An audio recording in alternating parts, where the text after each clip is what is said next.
Apague as luzes, coloque os fones de ouvido e prepare-se. A noite de hoje vai gelar sua espinha. No fim, quero saber, qual dessas histórias te deixou mais arrepiado? Comente aqui embaixo. Não gosto de me identificar, mas carrego comigo uma experiência que nunca consegui esquecer. Por muito tempo evitei falar sobre isso, com medo de que alguém me chamasse de louco ou exagerado. Mas o que aconteceu dentro da minha própria casa ainda ecoa na minha mente. Foi durante uma visita de meu sogro, um homem marcado por um passado obscuro de rituais que ele dizia ter abandonado. Naquele tempo, eu levava uma vida simples, trabalhando o dia inteiro e voltando para casa em busca de sossego. Eu nunca tive problemas com ele, mas sempre senti uma aura diferente, um peso em sua presença. Quando minha esposa me disse que ele ficaria hospedado conosco por uma semana, tentei não demonstrar desconforto, embora por dentro houvesse uma inquietação difícil de explicar. Ele chegou numa tarde nublada, trazendo poucas malas e um olhar cansado. Cumprimentou-nos com educação, mas sem muita emoção. Logo percebi que seus silêncios eram densos, como se arrastassem lembranças de coisas que não deviam ser ditas. A primeira noite, já percebi que algo mudara. A casa parecia mais escura. Os sons ecoavam de um jeito estranho, como se as paredes respirassem. No início, pensei que fosse impressão. Talvez meu próprio preconceito contra ele estivesse me afetando, mas conforme os dias passavam, sinais sutis começaram a aparecer. As lâmpadas piscavam sem motivo, portas rangiam sozinhas e um frio constante tomava conta dos cômodos, mesmo quando o clima estava quente. Era como se a casa tivesse ganhado uma nova respiração, pesada e opressora. As noites eram piores. Quando me deitava, sentia como se alguém me observasse do canto escuro do quarto. O sono vinha carregado de pesadelos. Eu via pessoas encapuzadas em volta de fogueiras, velas acesas em um círculo, vozes murmurando em línguas que eu não compreendia. Sempre acordava encharcado de suor, com o coração disparado. Olhava para o lado e minha esposa dormia tranquila. Meu sogro parecia indiferente a tudo. Passava as madrugadas acordado, andando pela casa em passos lentos. Às vezes falava baixo consigo mesmo, frases que eu não conseguia entender. Perguntei se estava bem, ele apenas respondeu: "Estou acostumado com a noite." Essa frase ficou martelando em minha mente, porque cada vez que ele a repetia, algo estranho acontecia. Um vento, um estalo, uma sombra atravessando.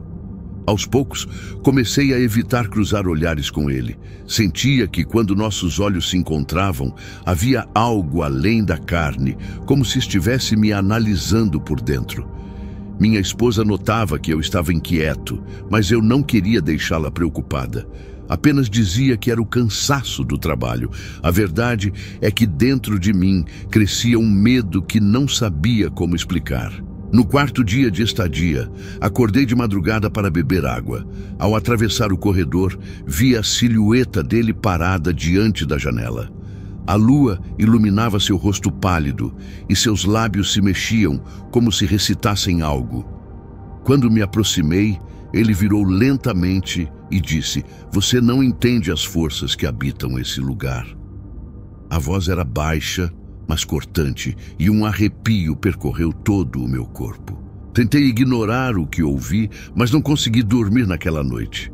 Fiquei deitado, imóvel, ouvindo sons estranhos, como passos lentos circulando ao redor da cama.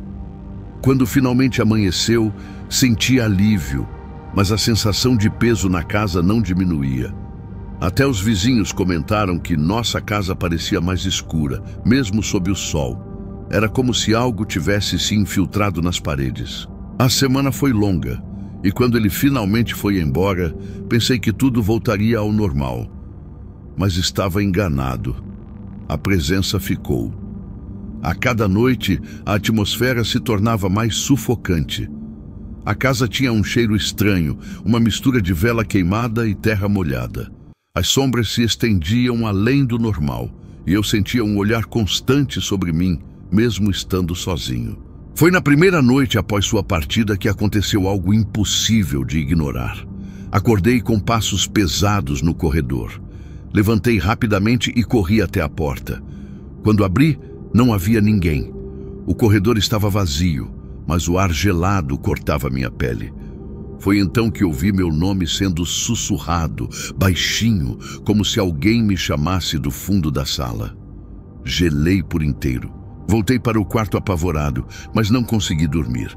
Permaneci sentado na cama, luz acesa, esperando que algo acontecesse. E aconteceu.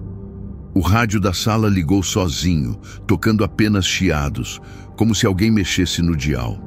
Minha esposa dormia profundamente, alheia a tudo. Eu estava sozinho diante de uma presença que parecia cada vez mais hostil, sufocando meu peito e minha mente. Os dias seguintes foram de tormenta. Eu chegava do trabalho e não queria entrar em casa. Cada canto parecia carregado, como se paredes e móveis me observassem. O barulho de passos, as vozes distantes e até vultos passando pelo canto dos olhos se tornaram rotina.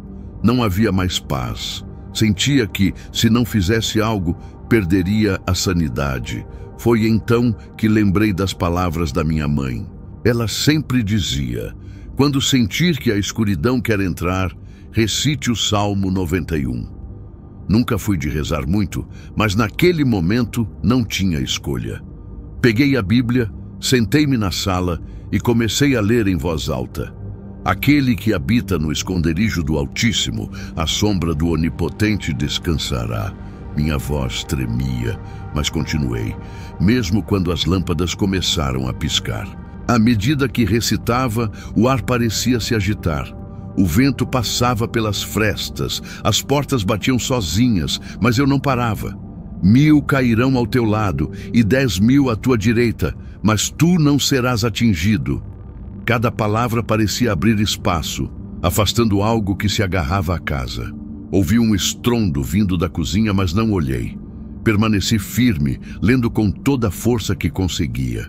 Quando cheguei ao fim do salmo, o silêncio tomou conta. Mas não era mais o silêncio opressor de antes. Era um silêncio leve, quase reconfortante. Pela primeira vez em muitos dias, consegui respirar fundo, sem sentir aquele peso esmagando meu peito. A presença se dissipava, como fumaça levada pelo vento. Ali percebi que algo havia mudado para sempre dentro de mim. Na manhã seguinte, abri todas as janelas.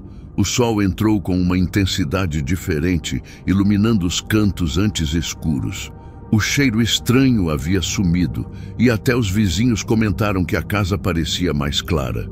Minha esposa não entendia, mas sorria aliviada sem saber o porquê. Eu sabia. As palavras do salmo tinham protegido minha casa e minha mente. Desde aquele dia, nunca mais deixei de orar antes de dormir. Não guardo rancor do meu sogro, mas sei que algo nele trouxe à tona forças que não deviam ter sido despertadas. A visita dele foi apenas a porta, mas o que entrou comigo permaneceu até que a fé expulsasse. Aprendi que nem sempre podemos lutar com nossas próprias mãos. Às vezes, só a oração nos liberta.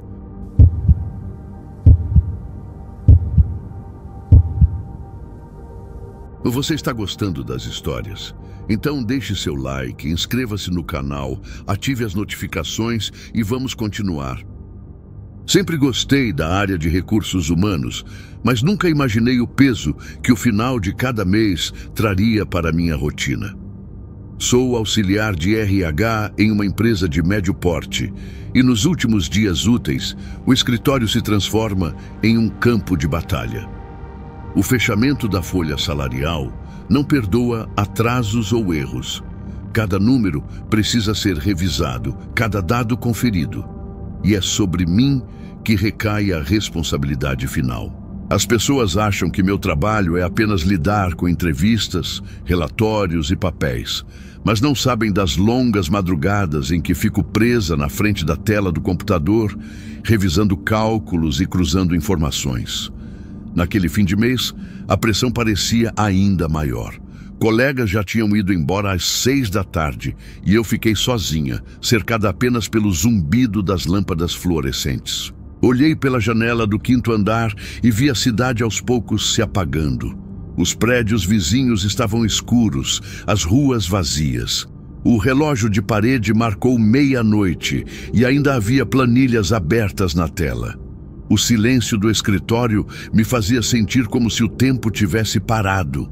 O som das teclas era a única prova de que eu ainda estava ali, resistindo ao cansaço. Minhas costas doíam, os olhos ardiam, mas não havia opção. Precisava entregar tudo pronto.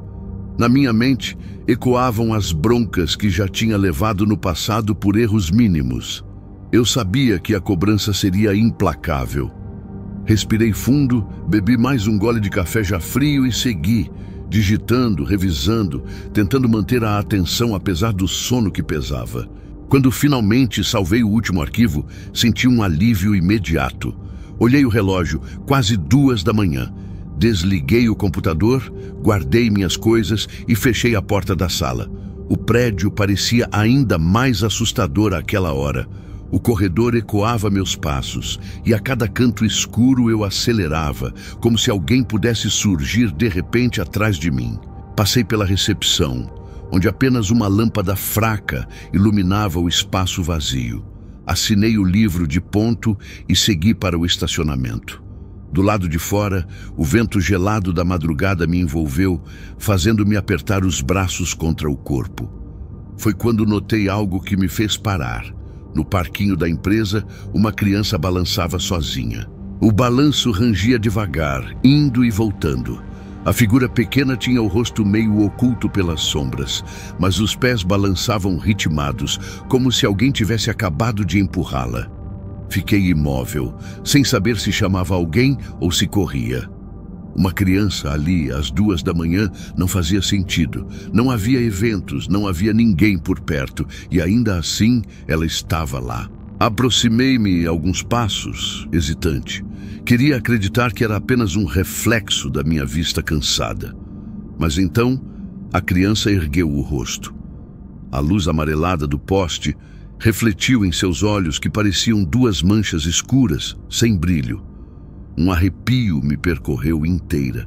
Não gritou, não chorou, apenas me olhou fixamente, como se esperasse que eu fizesse algo. Senti as pernas fraquejarem e corri até meu carro. Minhas mãos tremiam tanto que deixei as chaves caírem no chão. Peguei às pressas, entrei no veículo e tranquei as portas.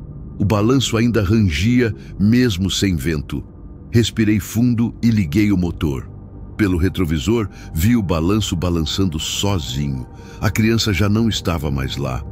O vazio do parquinho me pareceu ainda mais ameaçador. Dirigi em silêncio, com os olhos fixos na estrada.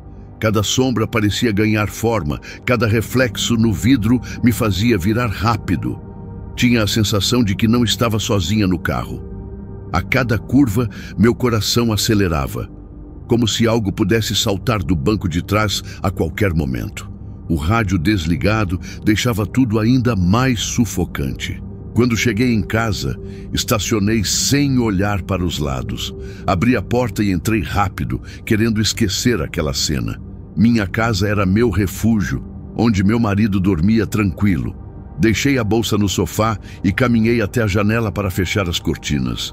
Foi então que meu coração parou. A criança estava ali, na calçada, olhando diretamente para mim. A mesma expressão, o mesmo olhar vazio. Parecia não piscar. Meu corpo inteiro congelou e levei alguns segundos até conseguir reagir.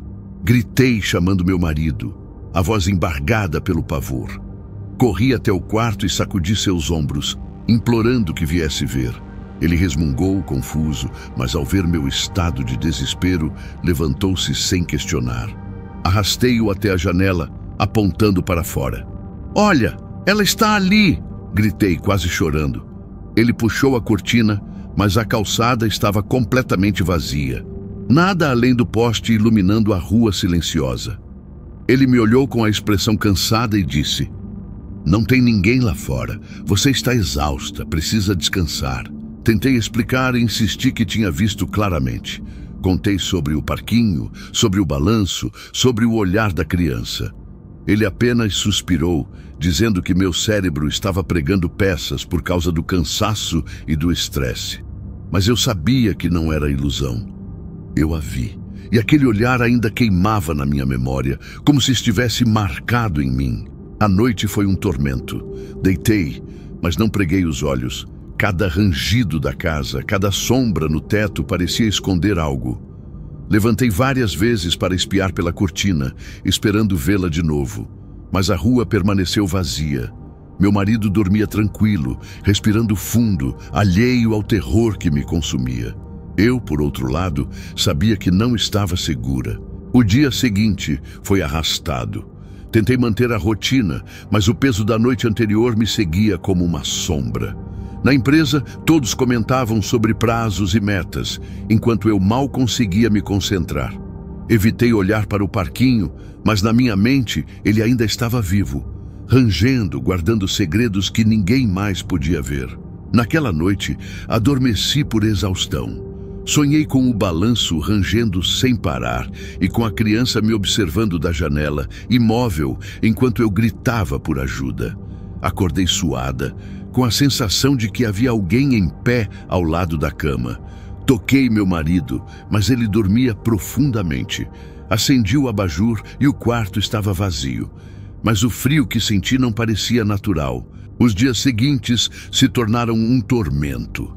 Por mais que eu tentasse, não conseguia afastar aquela sensação de estar sendo observada. No banheiro, ao lavar o rosto, vi por um segundo um reflexo pequeno atrás de mim. Ao me virar, nada havia. No corredor, passos leves ecoavam durante a madrugada. Meu marido dizia que era minha imaginação, mas eu já não tinha certeza de nada. Numa noite, desci para beber água. A casa estava silenciosa, exceto por um som metálico que vinha do quintal. Abri a cortina da cozinha e vi o balanço do parquinho. Mas dentro do meu quintal, balançava sozinho e a criança estava sentada nele, sorrindo pela primeira vez. O sorriso era torto, como se não pertencesse a um rosto humano. Gritei e deixei o copo cair. Meu marido acordou assustado, mas quando correu até mim, nada havia no quintal. O balanço, que nunca existira ali, sumira como se fosse um delírio. Ele segurou meus ombros, dizendo que eu precisava descansar, talvez até procurar ajuda médica. Seus olhos mostravam preocupação, mas também dúvida. Para ele, tudo não passava de invenção da minha cabeça. Mas eu sei o que vi, sei o que senti. Não era imaginação. Aquela criança não pertencia a este mundo e agora parecia me perseguir.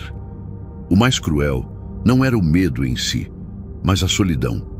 Ninguém acreditava em mim, nem mesmo o homem que dormia ao meu lado todas as noites.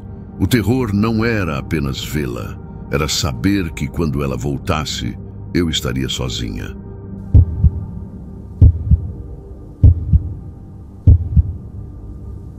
A ideia da pescaria nasceu de repente, no fim de semana. Meu filho vinha insistindo para acamparmos juntos e decidi que seria uma boa oportunidade de aproximar ainda mais nosso laço. Depois do jantar, arrumamos algumas coisas no carro. Varas de pesca, iscas, mantimentos simples e a velha barraca de lona guardada há anos no armário. Partimos já tarde, animados, confiando que a noite traria apenas silêncio e o som da água. A estrada de terra estava úmida pelo sereno, e o farol do carro iluminava o caminho irregular até o rio. A cada curva, o mato alto roçava a lataria, produzindo estalos que quebravam o silêncio. Meu filho, sentado ao meu lado, comentava empolgado sobre os peixes que imaginava fisgar. Senti o coração aquecido por estar ali com ele, longe da rotina, apenas nós dois diante da natureza que se abria escura e silenciosa à frente. Chegamos perto das margens do rio e escolhemos um ponto afastado, onde a água corria calma. Montei a barraca com certa dificuldade, já que fazia tempo que não usava aquilo. A lanterna iluminava apenas pedaços do chão e as sombras do mato se projetavam como se nos observassem.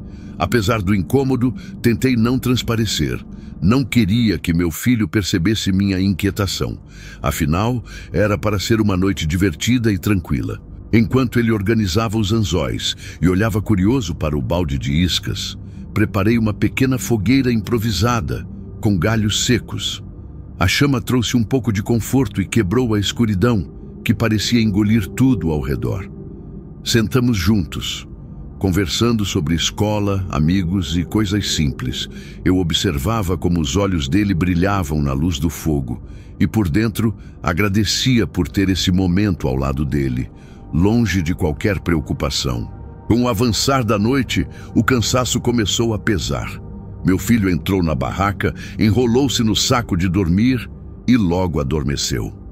Fiquei do lado de fora, observando a lua refletida no rio e ouvindo os ruídos da mata. Foi então que percebi algo diferente. Ao longe, do outro lado da margem, pequenas luzes piscavam como lanternas em movimento. Achei estranho, porque aquele lugar era ermo. Quase ninguém ia pescar por ali àquela hora.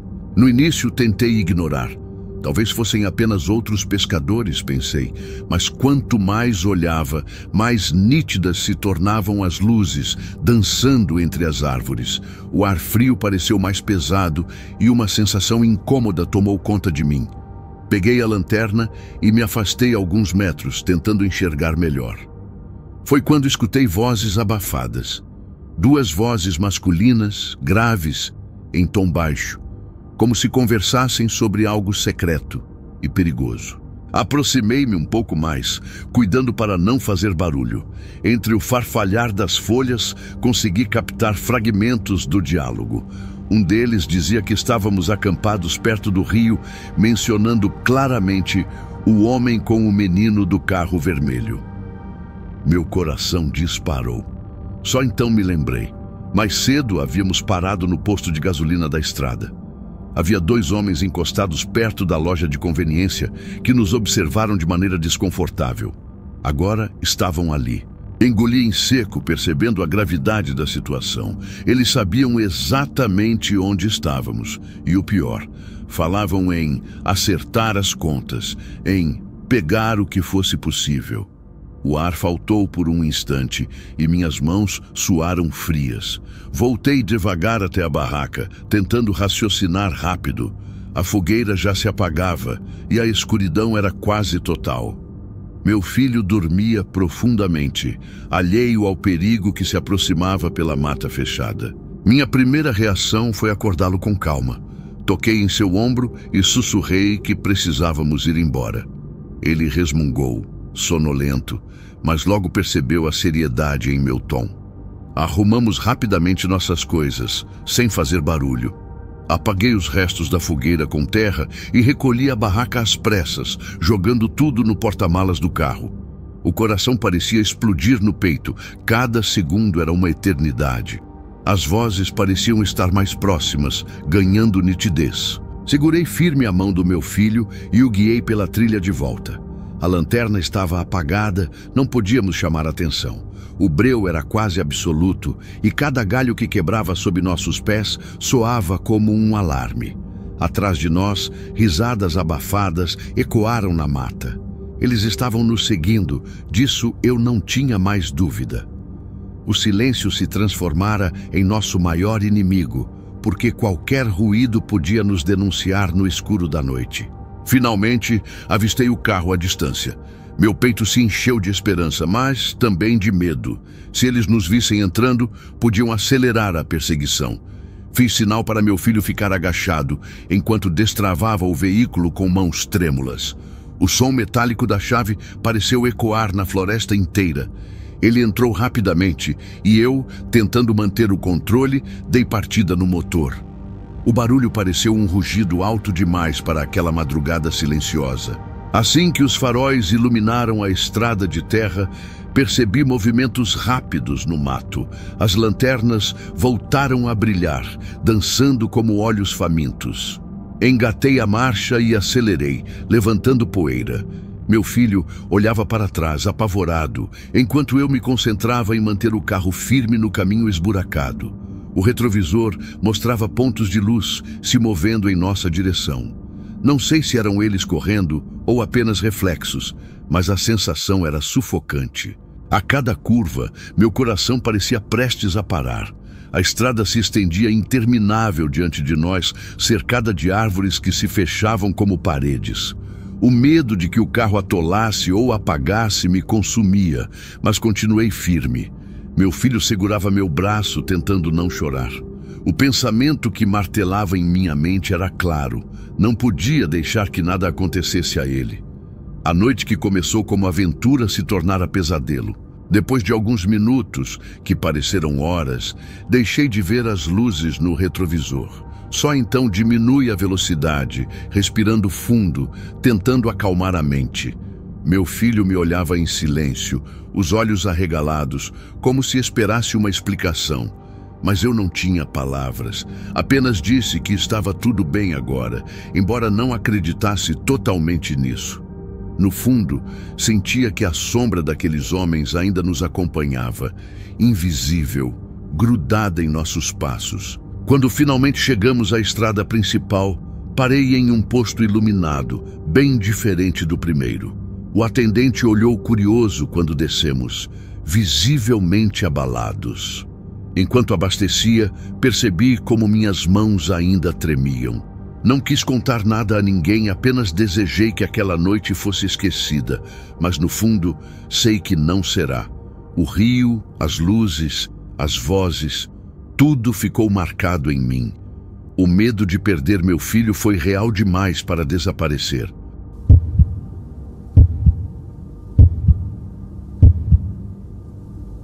Comecei a trabalhar como segurança noturno num prédio comercial que tinha acabado de ser desocupado. Era meu primeiro turno ali. Cheguei por volta das 10h30, dei uma volta pelo térreo, conferi as portas e janelas, tudo certo. Um silêncio pesado tomava conta do lugar. Era estranho ver um prédio tão grande completamente vazio. Fui até a salinha onde ficava o monitoramento, liguei as câmeras, me sentei e comecei a vigiar. Tudo parecia calmo, até demais. As câmeras mostravam corredores vazios, escadas paradas, salas escuras. Peguei meu café e fiquei encarando as telas, tentando não cair no tédio. O relógio passou das 23 horas. A luz da cozinha piscou uma vez. Achei que fosse só oscilação elétrica, mas aquilo me deixou alerta. Levantei e fui até lá, dei uma conferida. Nada de estranho. Quando voltei, ouvi um som que me arrepiou. Passos, no andar de cima, pausados, como se alguém andasse devagar. Fiquei congelado por uns segundos, tentando entender se era o barulho da estrutura rangendo ou se era humano. Peguei a lanterna e fui subindo as escadas devagar, tentando não fazer barulho. Cada degrau parecia amplificar os batimentos do meu coração. Chegando lá em cima, tudo em silêncio. Passei pelo corredor olhando as portas, todas fechadas. Então, quando dei a volta e comecei a descer, os passos começaram de novo. Dessa vez, no andar de baixo, no térreo. Desci correndo, tentando não parecer desesperado, mas eu já estava suando frio. Cheguei no térreo. Nada. Corredor limpo, portas fechadas. Caminhei em silêncio até o monitoramento, mas antes de chegar, ouvi de novo. Passos, agora no andar de cima, de novo. Era como se alguém estivesse me evitando, andando quando eu mudava de andar. Uma espécie de jogo. Só que eu não estava brincando. Era para ser um prédio vazio. Eu era o único ali. Voltei para o monitoramento e olhei as câmeras com mais atenção. Nada. Mas as câmeras não cobriam todas as áreas. O lugar tinha muitos pontos cegos. Peguei o rádio, falei com o supervisor que estava de plantão remoto. Ele riu, dizendo que provavelmente eram estalos da madeira, coisa velha. Mas o prédio era de concreto e o som que eu ouvia eram passos, nítidos. Não dava para confundir com outra coisa. Resolvi dar uma ronda completa. Comecei pelo térreo, passei pela recepção, fui até a cozinha, os banheiros. Em um dos corredores, uma lâmpada fraca oscilava. Quando passei por ela, apagou de vez. Continuei. Subi as escadas de novo, andar por andar. No segundo andar, notei que uma das portas da sala de reunião estava entreaberta. Lembrei de ter checado todas antes. Aquela estava fechada. Empurrei devagar com a lanterna na mão. A sala estava vazia, claro, mas o ar ali dentro parecia mais gelado do que o resto do andar. Fiquei parado um tempo, olhando em volta. Tinha algo errado com aquele lugar. Não sei explicar. Uma sensação no estômago. Uma pressão no peito. Fechei a porta, travei com a chave e voltei para o térreo. Quando cheguei, a porta da frente estava escancarada. Eu tinha trancado. Eu tinha certeza. Saí até a calçada. Olhei ao redor. Nada. Nenhum sinal de arrombamento. Nenhuma pessoa por perto. Fechei a porta de novo. Conferi o tranco. Voltei para o monitoramento. Foi aí que vi, numa das câmeras, uma silhueta se movendo no segundo andar. Quase não acreditei. Dei zoom, mas a imagem ficou borrada. Um vulto atravessava o corredor. Subi de novo, mas o corredor estava vazio. Passei pela sala de reunião. A porta estava entreaberta novamente. O frio lá dentro estava mais intenso, como se alguém tivesse deixado o ar-condicionado ligado, mas o sistema estava desligado. Entrei devagar, iluminei todos os cantos. Nada. Então percebi uma coisa estranha. Tinha pegadas no chão, pegadas úmidas, como se alguém tivesse caminhado descalço sobre o piso liso. Eu estava com botas e não tinha chovido. As marcas iam até o centro da sala e paravam. Não voltavam. Simplesmente sumiam ali. Meu coração parecia que ia explodir. Saí da sala, fechei a porta de novo. Dessa vez, deixei um aviso colado: não abrir. Voltei para o monitoramento, fiquei observando. Por um tempo, tudo ficou calmo. Eu tentava convencer a mim mesmo de que era só cansaço, estresse ou até algum mal-entendido. Mas então ouvi de novo. 3 batidas, secas, vindas da porta da sala de monitoramento. Fiquei parado, não respirei. Abri de uma vez. Ninguém. Corredor vazio, luzes normais. Mas tinha algo no chão, um papel dobrado. Peguei com cuidado. Estava escrito à mão com uma letra meio tremida. Ele não gosta de ser seguido. Senti um gelo nas costas. Olhei para a câmera que dava visão para o corredor. Voltei à fita. Não mostrava ninguém colocando o papel, apenas ele aparecendo no chão, como se tivesse surgido ali. Comecei a suar. Não sabia o que fazer. Não queria mais estar ali. Mas ainda faltavam horas para o meu turno acabar. Me tranquei na sala. Desliguei o áudio das câmeras para não ouvir mais nada. Tentei me distrair, mas meus olhos voltavam para as telas o tempo todo. Em certo momento, vi a luz da sala de reunião se acender sozinha. Aqui estava com o aviso colado, e logo depois o papel na minha mesa desapareceu. Simplesmente sumiu. Eu pisquei e ele não estava mais ali. Comecei a rezar, coisa que não fazia há anos. Às 4 horas da manhã, o elevador, que estava desativado, fez um som como se estivesse descendo. Mas não havia energia suficiente naquele horário para que funcionasse. Ainda assim, ouvi o dingue do térreo.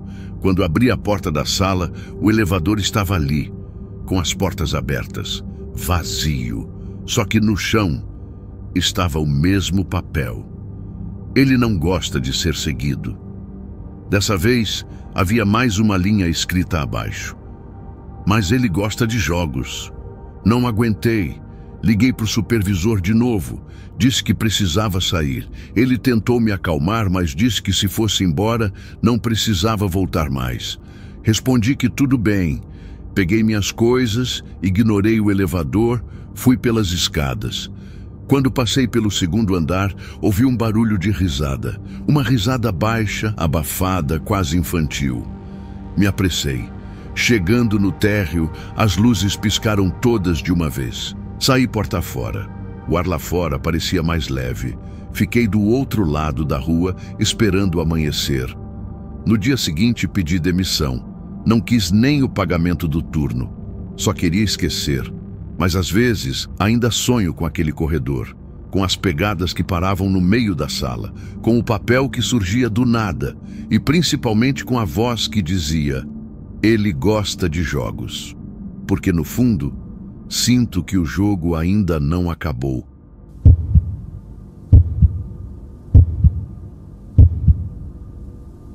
Eu sempre cresci ouvindo que a mata tinha dona. Era a frase preferida da minha avó, dita com a serenidade de quem já conversou com o vento e recebeu resposta. A dona da mata não precisa aparecer, só repara. Ela dizia, soprando o café e fitando o terreiro como quem observa a maré. Eu assentia para não arrumar briga, mas ria por dentro. Achava que essas coisas serviam para a criança dormir cedo. Em Mato Grosso, no entanto, a gente aprende cedo a ler pegada, a sentir a mudança do vento, a ouvir o fio do rio por trás do barulho do mundo. Eu achava que isso bastava. Era jovem demais para entender que, às vezes, quem sabe ler mapa desrespeita a orla do mistério. Naquele fim de tarde abafado, desobedeci. Minha avó segurou meu pulso com uma firmeza que parecia vir da terra e pediu: "Hoje não, meu filho. O mato está com fome." Desviei os olhos, prometi voltar antes do escuro e atravessei a cerca como quem não escuta conselho. Levei o facão na cintura, a espingarda de pressão do meu tio no ombro, um cantil, fósforos e a lanterna. O quintal cheirava a lenha. A borda da mata trazia um odor de ferro e lodo que eu ignorei por teimosia. Dei 3 passos e o mundo mudou de idioma. O terreiro ficou para trás como foto antiga e uma umidade espessa grudou na pele, desse tipo que não refresca.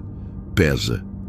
A trilha que eu conhecia se fechou com folhas largas e cipós baixos. O sol escorria entre as copas em lâminas, amarelas, e o calor grudava no corpo como pele nova. O chão era uma pele antiga, elástica, devolvendo meus passos com estalos miúdos.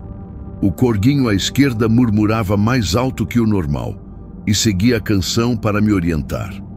Procurava sinais simples: fezes de cotia, rastro de tatu, sementes roídas, folhas viradas.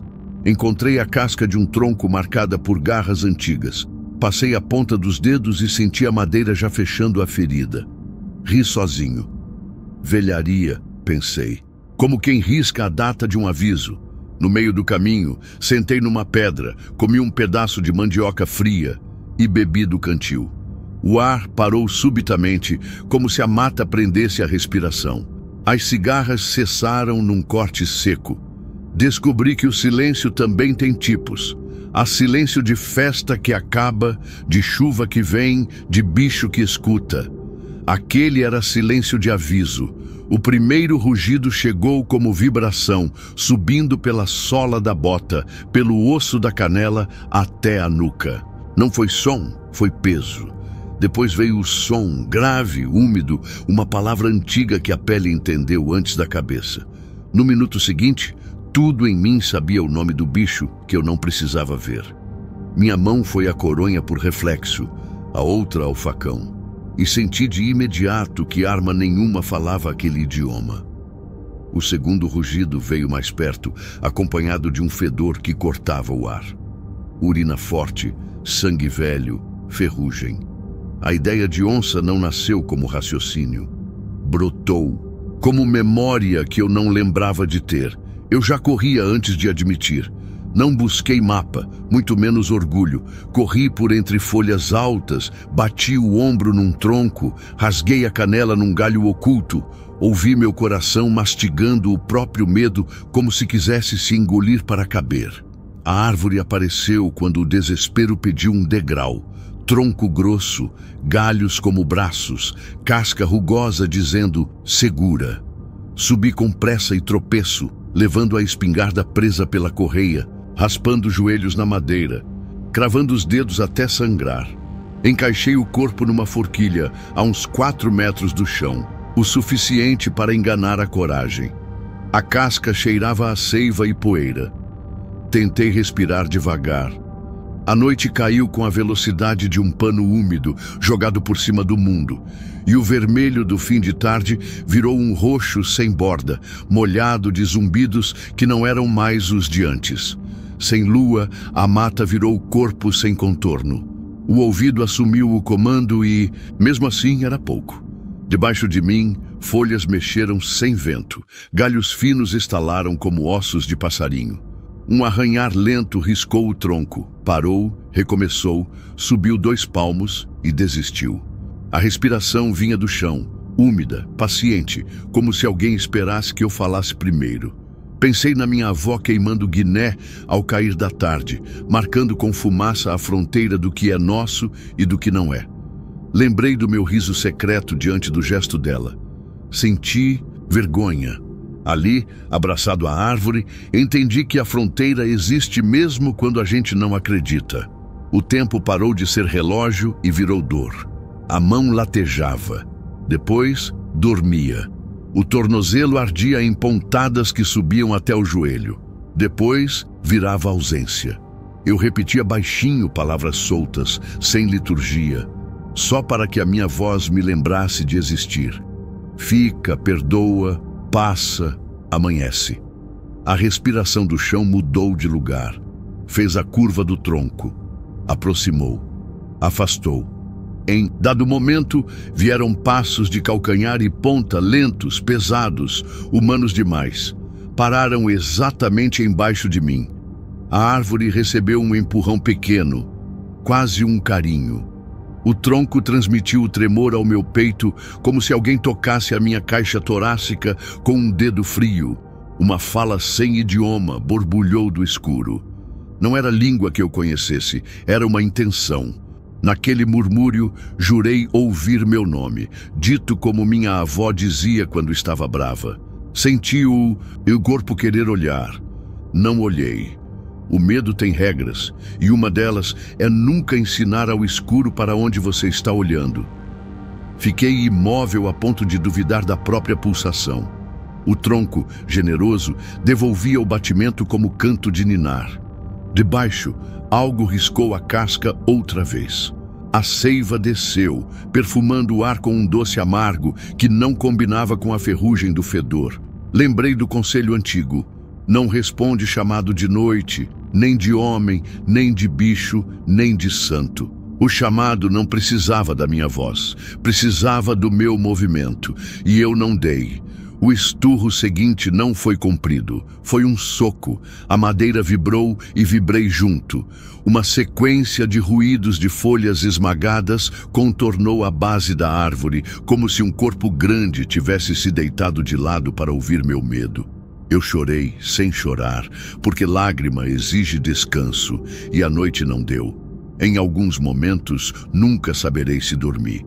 Se dormi, sonhei que estava acordado, vendo pontos de luz subirem do chão, acenderem e apagarem como uma reza feita de vagalumes. O ar tinha cheiro de arruda sem arruda, como se a lembrança da casa atravessasse a mata para me emprestar um pouco de coluna. Eu me agarrei ao cheiro como quem segura cabo de vassoura no meio de um temporal. A madrugada virou um território impossível. Em cada esquina dela havia um som pequeno que o pânico ampliava. Uma coruja limpando o bico, um galho molhado batendo no outro, um inseto teimoso roendo o silêncio. O corpo começou a negociar com o pavor.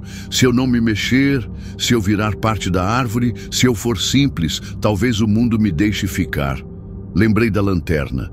A ideia de acendê-la me ocorreu e morreu antes de nascer. Luz demais é convite. Melhor ser sombra de sombra. Houve um minuto em que eu tive certeza de que o dia não viria. O breu engrossou e ficou com peso de água parada. Alguma coisa escalou 2 palmos do tronco e deslizou de volta, arranhando de leve. Minha vontade era gritar por socorro, mas a minha própria voz me pareceu uma ameaça. Eu era um intruso pedindo favor em idioma errado. Engoli o sal na garganta, senti a língua áspera, entendi que a única linguagem possível ali era a imobilidade. A árvore respirou comigo, a mata respirou comigo. Aos poucos, eu me tornei só respiração. Quando o primeiro cinza tocou a copa, eu já era outro. A claridade não chegou de vez. Vazou, devagar, como se testasse os limites da noite. Vi as minhas mãos sujas de resina e sangue seco. Vi a espingarda marcada de barro. Vi, sobretudo, 4 sulcos longos e frescos no tronco, brilhando com o âmbar da seiva. Abaixo, folhas revolvidas, fezes recentes, o desenho espalmado de um corpo pesado que tinha rolado junto à raiz. A mata me mediu e me deixou. A descida foi um ritual de desamarrar nós. Cada gesto pedia licença. O chão me recebeu com trégua e as pernas falharam no primeiro passo. Fui me recompondo em respirações curtas, como quem reaprende a usar algo que sempre foi seu. A trilha de volta parecia mais clara e ainda assim eu pisava como quem não quer acordar um doente. O rio cantava alto à esquerda e percebi pela primeira vez que seu canto sempre esteve ali. Eu é que andava surdo. Em certa clareira, penas grandes estavam espalhadas e uma trilha de sangue tinha secado em marrom. Não me demorei para olhar. Passei com respeito, como quem contorna um berço. A cerca do quintal apareceu como se alguém a tivesse trazido nos braços. Atravessei onde sempre atravesso, com mais respeito do que pressa. Minha avó me esperava sentada no banco, o terço dormindo entre os dedos. Não sorriu, nem ralhou. Levantou devagar, encheu uma bacia com água morna, quebrou folhas de arruda e alecrim e mandou que eu lavasse as mãos de cima para baixo. Obedeci. A água escureceu num tom que não era barro. Um cheiro azedo subiu e com ele um tremor que parecia querer ir embora. Ela passou a mão na minha nuca como quem confere febre e disse apenas: "A dona viu você", e deixou. Sentei no batente. O sol da manhã tinha um jeito humilde de tocar as coisas, como se também pedisse licença. Contei pouco. O silêncio, os arranhões, o esturro. O resto ficou guardado em salas que eu ainda não sabia abrir. Dormi um pouco e acordei com a impressão de que a árvore chamava meu nome como quem chama uma criança de volta para casa. Fui ao galpão, embrulhei a espingarda e o facão num pano grosso, amarrei com barbante e empurrei para o fundo entre ferramentas enferrujadas. Não foi promessa, foi instinto. Quando a tarde encostou no terreiro, eu já sabia que as horas de luz têm dono e as de sombra outro. Não atravessei linha nenhuma. Nos dias seguintes, caminhei pelo terreiro com passos mais curtos. Ao entardecer, a luz virava aviso e eu aprendia a respeitar o relógio da mata. A avó queimava guiné, eu cuidava do fogão, e a casa parecia 2, uma diurna nossa. Outra, quando a sombra crescia emprestada. Descobri que existe uma hora em que o mundo troca de dono. Nesse minuto, encosto a mão no batente e fico quieto, como quem passa a vez sem discutir. Nunca mais saí para caçar. Não foi economia nem conversão milagrosa, foi reconhecimento.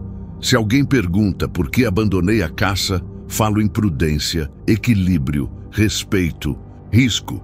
Nenhuma dessas palavras mente, mas nenhuma diz tudo. O que me segurou foi um medo diferente, um medo que não paralisa, organiza. Ele tem cheiro de seiva e ferrugem.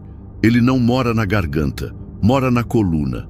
Ele me ensinou que coragem sem escuta é barulho, e que barulho demais não cabe na mata. Às vezes, à noite, acordo com a sensação de que alguém respira debaixo da janela. Não acendo luz. Escuto. Se o vento passa e o ipê mexe devagar, digo boa noite para o escuro, como quem conversa com o vizinho pela cerca, e volto para a cama. Não porque confie, porque respeito. Ainda sonho com a árvore. No sonho, ela guarda meu corpo como se eu fosse fruto tardio, e a onça passa 3 vezes, cada vez mais devagar, como quem cheira uma lembrança. Acordo com o coração adiantado, vou até a porta e olho o mundo com a humildade de quem quase foi esquecido. Minha avó, às vezes, me encontra ali e pergunta sem pergunta: aprendeu? Eu balanço a cabeça. Não sei o que digo com o gesto, mas sei que é verdade. Aprendi um idioma que não tem palavras. Aprendi a ficar. O tempo passou. O ipê floriu, o ipê secou, o ipê há de florir outra vez. Em certos fins de tarde, o céu derrete em vermelho atrás das copas e pinta o terreiro como ferida. Nesses dias, a pele recorda a noite da árvore com precisão de cicatriz. Sinto de novo a casca sob as unhas, o cheiro de urina forte, a seiva escorrendo. Sinto a quietude funda que morava na borda de cada ruído. E descubro, com assombro calmo, que não preciso voltar lá para escutar. A mata fala de longe se eu respeitar. A dona não exige procissão, basta não atravessar. Talvez um dia eu conte essa história inteira para alguém que se ache sabido como eu me achei. Talvez, quando um rapaz rir do conselho de uma velha, eu empreste a ele o peso daquele silêncio. Talvez não. Há coisas que a gente não dá, a gente devolve no comportamento. A minha devolução é simples. Ao cair da tarde, fico do lado de cá. Se o vento traz cheiro de ferro, fecho a janela. Se alguém chama meu nome do fundo escuro, respondo com a paciência de quem aprendeu a ouvir sem ir. E se por acaso o mundo me pedir explicação, ofereço esta: não se negocia com a fome da noite usando palavra de dia. Ainda consigo listar motivos práticos para não caçar. Apesar deles, sei que não são os verdadeiros. O verdadeiro motivo ficou preso, naquela forquilha, junto com um pedaço do meu orgulho. Foi ali que entendi que o mato não é cenário, é sujeito. Que a mata não é estrada, é casa de alguém. E que atravessar casa de alguém sem convite é pedir para aprender idiomas que se gravam na carne. Não precisei falar, fui ouvido. E por graça antiga, fui perdoado. Hoje repito a frase da minha avó como quem devolve um objeto bem cuidado. A mata tem dona. Digo isso sem medo de parecer velho, porque há verdades que preferem rugas. Se perguntarem quem é, responderei que não sei. Não preciso saber, basta saber que existe. E quando a noite puxa o pano sobre o mundo, digo boa noite, em voz baixa, e entro para dentro de casa. A porta fecha devagar, o grilo continua o trabalho, o ipê guarda as flores. E o esturro que mora na minha memória quando resolve visitar não assusta. Apenas lembra o combinado que me sustenta. Eu fico no meu lugar, e a mata segue sendo o que sempre foi.